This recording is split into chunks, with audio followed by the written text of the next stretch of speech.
जय Hind. Live times आप देख रहे हैं और मैं हूं आपके साथ स्वाति आर्य। स्वागत है आप सभी का। देश में पिछले 4 दशक से भी ज्यादा समय से झारखंड, छत्तीसगढ़, मध्य प्रदेश, तेलंगाना, ओडिशा, बिहार, महाराष्ट्र और इसी के साथ ही आंध्र प्रदेश में पनपा सरकार की पुख्ता रणनीति के चलते देश के ज्यादातर हिस्सों से नक्सलवाद अब पूरी तरह से खत्म हो चुका है। लेकिन छत्तीसगढ़, झारखंड और मध्य प्रदेश के कुछ हिस्सों में अभी भी नक्सलवाद की जड़ें मौजूद हैं। सरकार ने इन्हें उखाड़ फेंकने के लिए 31 मार्च 2026 तक का समय दिया है। इस बीच नक्सलवाद को लेकर एक तरफ सेना और दूसरी ओर सरकार लगातार सख्त वार कर रही है, तो वहीं नक्सल प्रभावित इलाकों में रहने वाले लोगों को सरकार इस बात को भी समझाने की कोशिश कर रही है कि हिंसा और नक्सलवाद से हिस्से में सिर्फ हिंसा ही आती है, विकास नहीं होता है। दरअसल नक्सलवाद की पड़ताल करती लाइफ टाइम्स की ये रिपोर्ट आपको दिखाते हैं। छत्तीसगढ़ में अब नक्सलवाद खात्मे की तरफ है, क्योंकि सरकार और पुलिस फोर्स ने अब रणनीति तय कर ली है। अब इस रणनीति के तहत नक्सली बैकफुट पर नजर आ रहे हैं।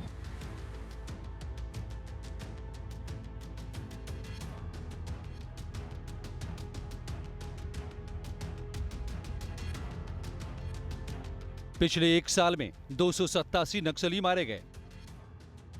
मुठभेड़ के बाद 1000 नक्सली गिरफ्तार।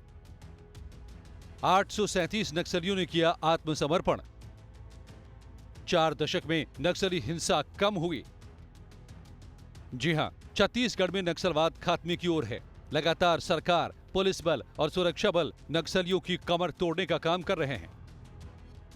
4 दशक से काबिज नक्सलवाद क्यों पनपा?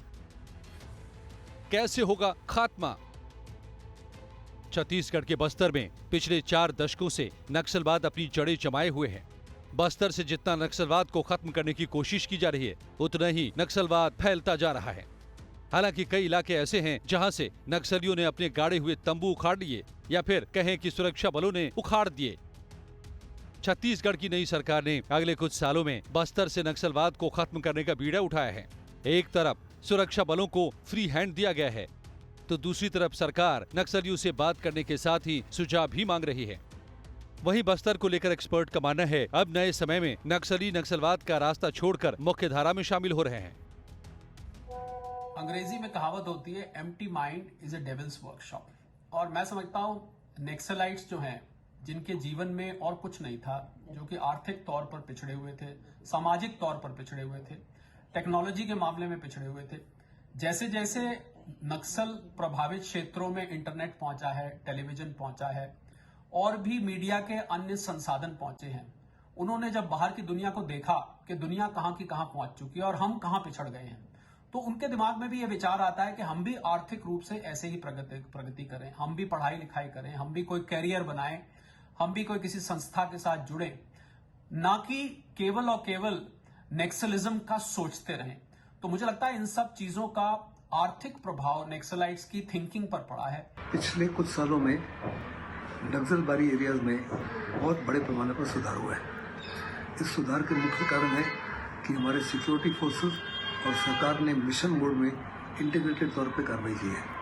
बहुत बड़े पैमाने पर वहाँ विकास हुआ है, वहाँ सड़कें लगाई गई हैं, वहाँ पे इंटरनेट कनेक्टिविटी किया गया है, रेडियो कनेक्टिविटी किया गया है, टीवी कनेक्टिविटी की गई है, वहाँ इंटरनेट के टावर्स लगाए गए हैं ताकि कम्युनिकेशन की सुविधा हो सके। बड़े पैमाने पर वहाँ बेरोजगारी को हटाया गया है, लोगों को रोजी रोटी कमाने के साधन बताए गए हैं। फिर बड़े पैमाने पर वहाँ पे किसी प्रकार के कोई स्कूल या कॉलेजेस नहीं थे, एजुकेशन नहीं था, हेल्थ केयर नहीं था, इन सब की तरफ ध्यान दिया है। एक तरफ डिफेंस एक्सपर्ट और अर्थशास्त्रियों का कहना है कि समय के साथ नक्सलवाद खत्म हो जाएगा। वही मामले को लेकर नक्सल से सबसे ज्यादा प्रभावित बस्तर के लोगों का कहना है कि बस्तर बदल रहा है और अब यहाँ नक्सलवाद की समस्या नहीं के बराबर है। बस्तर सर बहुत ज़्यादा बदल गया है और बदल रहा है, और खास करके आदिवासी जंगल में जितने भी आदिवासी लोग रहते हैं वो हथियार छोड़कर पढ़ाई की ओर अग्रसर हो रहे हैं। बस्तर जैसे कि अभी बीच में ही खेलकूद हुआ है, तो बस्तर काफ़ी बदल रहा है। बाहर से खिलाड़ी आए थे, सभी जगह के खिलाड़ी आए, प्रतिभाशाली हो गया है। मतलब गेम्स को देखते हुए ऐसा लग रहा है कि हाँ बस्तर बदल रहा है और आगे अच्छे से विकसित हो सकता है। चलिए अब आपको ये भी समझा दें कि आखिर पिछले 4 दशकों में नक्सलवाद के पनपने की वजह क्या रही। नक्सलवाद सबसे पहले छत्तीसगढ़ के बस्तर में पनपा। घने जंगलों से घिरा बस्तर नक्सलियों के लिए मुफीद जगह बना। बस्तर की सामाजिक और भौगोलिक परिस्थितियों के कारण बस्तर नक्सलवाद का गढ़ बन गया। बस्तर में नक्सलवाद फैलने का बड़ा कारण गरीबी, अशिक्षा और विकास का नहीं होना है। इन मुद्दों के कारण यहाँ के भोले भाले लोग नक्सलियों के बहकावे में आए और उनसे जुड़ते चले गए। केंद्रीय गृह मंत्री अमित शाह ने जो बस्तर से कहा है कि जल्द ही हम नक्सल समाप्त कर देंगे, यह घोषणा जल्द ही सच साबित होगा, क्योंकि बस्तर अब पूर्ण तरह बदल रहा है। बस्तर के युवाओं जो है नक्सल क्षेत्र से बदलकर अब विकास की ओर लौट रहे हैं। यहाँ के युवाओं का मुख्य उद्देश्य ये रहा है कि शिक्षा को हथियार बनाकर हम इंजीनियर के क्षेत्र में, डॉक्टर के क्षेत्र में, चाहे सिविल जज में हो, हम लोग जो है मुख्य धारा में लौटेंगे और बस्तर का नाम रोशन करेंगे। आने वाले कुछ ही समय में जो है बस्तर से नक्सल समाप्त होने के आसार हैं।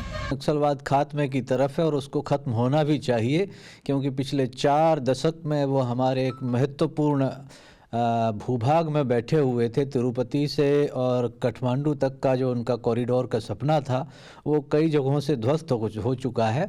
और बस्तर नाम का जो दुर्गम प्रदेश जो उन्होंने हथिया लिया था, जिस पर वो बैठे हुए थे, विकास को उन्होंने बाधित कर रखा था, हमारे महत्वपूर्ण रिसोर्सेस को उन्होंने कब्जा कर रखा था, उसको उस जगह से उनके खात्मे के साथ ही विकास विरोधी और देश विरोधी, भारत विरोधी, भारत के संस्कृति विरोधी और आदिवासियों का शोषण करने वाली एक दुष्ट शक्ति का नाश हो जाएगा और ये अवश्यम भावी है, जल्दी ही होगा। वहीं केंद्र और राज्य सरकार छत्तीसगढ़ और देश को नक्सलवाद मुक्त बनाने के लिए पूरी तरह प्रतिबद्ध है। केंद्र सरकार का दावा है कि 31 मार्च 2026 तक छत्तीसगढ़ और देश से पूर्णतः नक्सलवाद को खत्म कर दिया जाएगा। जब छत्तीसगढ़ नक्सल मुक्त हो जाएगा तो पूरा देश इस समस्या से निजात लेगा। बस्तर और कोंडागांव जिला अंतर्गत जो जितना भी एरिया कमेटी है उनका गतिविधि लगभग समाप्त होगी, लेकिन शेष इलाका में भी कुछ और जो कैडर्स जो उनकी उपस्थिति का सूचना के आधार पर हम लगातार उधर भी कार्रवाई जारी रखेगा। लेकिन इन दोनों जिलों में काफ़ी हद तक अभी स्थिति नियंत्रण में है और आने वाला समय विकास कार्य के माध्यम से स्थिति को और मजबूत करने के लिए और जैसा क्षेत्र की जनता को शासन और प्रशासन के सभी प्रकार का जो कल्याणकारी योजना और विकासकारी योजना से लाभान्वित करने के लिए लगातार एक इंटीग्रेटेड एक्शन प्लान के तहत कार्रवाई की जा रही है। और अन्य जिला में भी जैसा माओवादी गतिविधि जहाँ जहाँ अभी समाप्त होते जा रहे हैं या उनकी संख्या बल कम होते जा रहा है, उन इलाका में भी हम और प्रभावी रूप से कार्रवाई करने के लिए एक इंटीग्रेटेड एक्शन प्लान के तहत काम की जा रही है। जी हाँ, पिछले 1 साल में छत्तीसगढ़ पुलिस ने नक्सलवाद के खिलाफ लड़ाई में महत्वपूर्ण उपलब्धि हासिल की है। राज्य में पिछले 1 साल में 287 नक्सलियों को ढेर किया गया, 1000 को गिरफ्तार किया गया और 837 नक्सलियों ने आत्मसमर्पण किया। वहीं सरकार ने आत्मसमर्पण करने वाले नक्सलियों के लिए 15,000 घरों को मंजूरी भी दी है, जो एक सार्थक कदम है। छत्तीसगढ़ के वनांचल क्षेत्रों में अब बुनियादी समस्याएं दूर हो रही हैं, जिसके कारण वनांचल के युवा अब हथियारों को त्याग दिए हैं। अब वो विकास की तरफ बढ़ रहे हैं। अब वो कंधा से कंधा मिलाकर लोगों के साथ चलना चाहते हैं। कैमरामैन अभिषेक के साथ श्री प्रकाश तिवारी, रायपुर। तो नक्सलवाद जिसको लेकर आज हम बात कर रहे हैं, हालांकि ऑपरेशंस इसको लेकर सरकार की तरफ से चलाए जा रहे हैं ताकि नक्सलवाद का पूरी तरह से खात्मा हो जाए। और इसी पर बातचीत करने के लिए हमारे साथ खास मेहमान भी जुड़ चुके हैं। आज हमारे साथ डीके शर्मा हैं, पूर्व आईजी हैं और बीएसएफ स्पेशल कॉप्स से भी वो जुड़े रहे हैं। डीके शर्मा जी, सर आपका सबसे पहले तो बहुत बहुत स्वागत करती हूँ लाइफ टाइम्स पर। और सर, नक्सलवाद जिसको लेकर हम लगातार बात कर रहे हैं, क्योंकि कोशिशें सरकार की तरफ से की जा रही हैं, कई ऑपरेशंस चलाए जा रहे हैं और इस समय तो हमने देखा बड़ा ऑपरेशन जिस तरह से चलाया गया और नक्सलवाद को खत्म भी किया गया, लेकिन कई क्षेत्र अभी भी ऐसे हैं जहां से नक्सलवाद का खात्मा नहीं हो पाया है। हालांकि सरकार पूरी कोशिश कर रही है, लेकिन इसकी सबसे बड़ी वजह मैं आपसे जानना चाहती हूँ, नक्सलवाद की मुख्य वजह है क्या? देखिए, नक्सलवाद की मुख्य वजह वहां पर एरिया जो इनएक्सेसिबल है, रोड नेटवर्क नहीं है। जब रोड नेटवर्क नहीं है तो लोगों के पास साधन नहीं है वहां जाने के। अगर वहां पर रोड नेटवर्क होगा तो वहां डेवलपमेंट ज्यादा होगा, लोगों के पास वहां नौकरियां नहीं हैं। अब वहां के जो लोग हैं जो इनएक्सेसिबल एरिया के हैं, वो आज की जो प्रेजेंट मॉडर्नाइज जो लाइफ है उससे बिल्कुल अछूते हैं। जब वहां पर आपका नेटवर्क पहुंच जाएगा, आपका जो है ये अपना फाइबर केबल डल जाएगा, वहां पर स्कूल्स खुल जाएंगे, वहां पर जो है उनको जो है अपना रोजगार के साधन मिलेंगे, तो वहां जी। पर जो है ये नक्सलिज्म का जो है कम होना ऑटोमेटिकली शुरू हो जाएगा। और फोर्सेस का भी जो एक्सेसिबल है वो जाएंगे, वहां पर वेलफेयर एक्टिविटी स्टार्ट करेंगे, तो उससे बहुत ज्यादा फर्क पड़ेगा। लोग जब इनसे जुड़ेंगे तो नक्सलिज्म को आप देखिएगा, वहां पर जो है समय के साथ साथ वहां नक्सलिज्म कम होता चला जाएगा और एक समय आएगा कि नक्सलिज्म वहां से अगले 2-3 साल में बिल्कुल ही खत्म हो जाएगा। ठीक है सर, आप बने रहिए हमारे साथ। तो नक्सलवाद को लेकर हम लगातार बातचीत कर रहे हैं, हमारे साथ खास मेहमान भी जुड़े हुए हैं। ये बातचीत हमारी जारी रहेगी। लाइफ टाइम्स पर खबरों का सिलसिला लगातार जारी है, जल्द हाजिर होते हैं। तो आज हमारी इस खास पेशकश में हम बात कर रहे हैं नक्सलवाद को लेकर।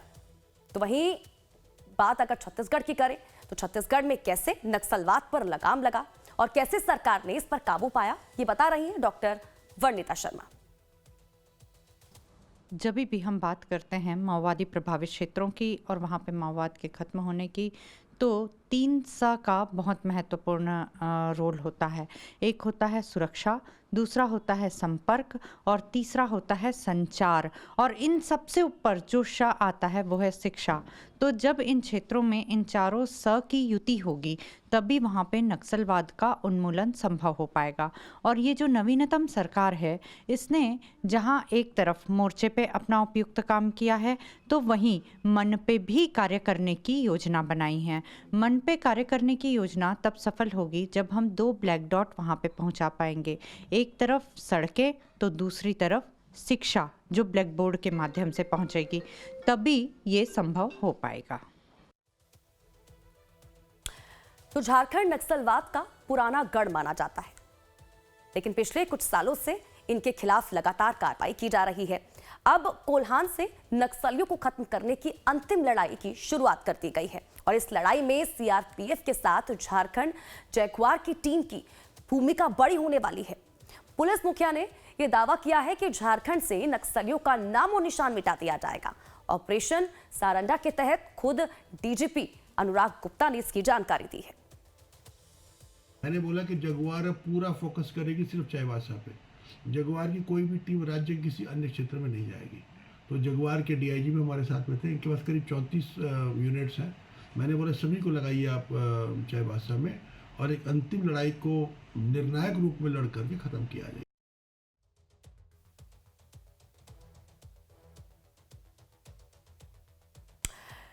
तो इसी पर लगातार हमारे साथ खास मेहमान भी जुड़े हुए हैं नक्सलवाद पर बातचीत करने के लिए। डीके शर्मा जी हमारे साथ जुड़े हुए हैं। डीके शर्मा जी, हम लगातार क्योंकि नक्सलवाद को लेकर बातचीत कर रहे हैं, क्या वजह मुख्य रही इसकी कि नक्सलवाद लगातार अपने पैर जो है वो पनपा रहा है? तमाम जगहों पर हम देख रहे हैं, हालांकि कोशिशें लगातार सरकार कर रही है। बस्तर की तस्वीरें कुछ दिन हमने पहले देखी थी जब गृह मंत्री अमित शाह पहुंचे हुए थे और उन्होंने ये भी बताया कि 2026 तक किस तरह से ऑपरेशन चलाया जा रहा है और नक्सलवाद को पूरी तरह से खात्मा करने का काम सरकार की तरफ से किया जा रहा है। योजनाएं भी जो ऐसे नक्सल प्रभावित क्षेत्र है वहां पर लोगों के लिए लाई जा रही हैं। लेकिन सवाल ये है कि क्योंकि हम लगातार शिक्षा की बात कर रहे हैं, विकास की बात कर रहे हैं, मुख्य वजह है जिस तरह कि जो नक्सलवाद है वो लगातार बढ़ रहा है क्योंकि इन क्षेत्रों में विकास हुआ नहीं है, शिक्षा यहाँ पर लोगों को नहीं मिल पा रही है। लेकिन ऐसे ऑपरेशन जो चलाए जा रहे हैं उनमें कितनी ज़्यादा कहा जा सकता है कि मुश्किलात पैदा होती हैं जब हमारे जवान ऐसे क्षेत्रों में पहुँचते हैं, क्योंकि कई बार हम देखते हैं कि मुठभेड़ भी हो जाती है नक्सलियों और जवानों के बीच। तो कितनी ज्यादा चुनौतीपूर्ण रहते हैं ऐसे ऑपरेशन? आपको देखना पड़ेगा कि नॉर्मली क्या है कि जो ये इतने बड़े बड़े जो जंगल हैं वो अभी तक जो है रोड नेटवर्क से नहीं जुड़ पाए हैं। जब रोड नेटवर्क नहीं है तो वहां पर जो है फोर्सेस का जाना जंगलों के थ्रू बड़ा मुश्किल हो जाता है। लेकिन फिर भी हमारी जो ट्रेनिंग है, जो हमारी सिखलाई है और जो हम लोग जब इंडक्शन में जब जाते हैं, रैकी करते हैं, तो इन एरिया की हम मैपिंग अप कर लेते हैं और मैपिंग अप के दौरान हम उन एरिया को चिन्हित कर लेते हैं कि कौन सा एरिया बहुत सेंसिटिव है, कौन सा लेस सेंसिटिव है और कौन सा सेंसिटिव है। जो मोस्ट सेंसिटिव एरिया है उसकी हम लोग ज्यादा से ज्यादा सुरक्षा के प्रति हम अपनी कार्रवाई करते हैं।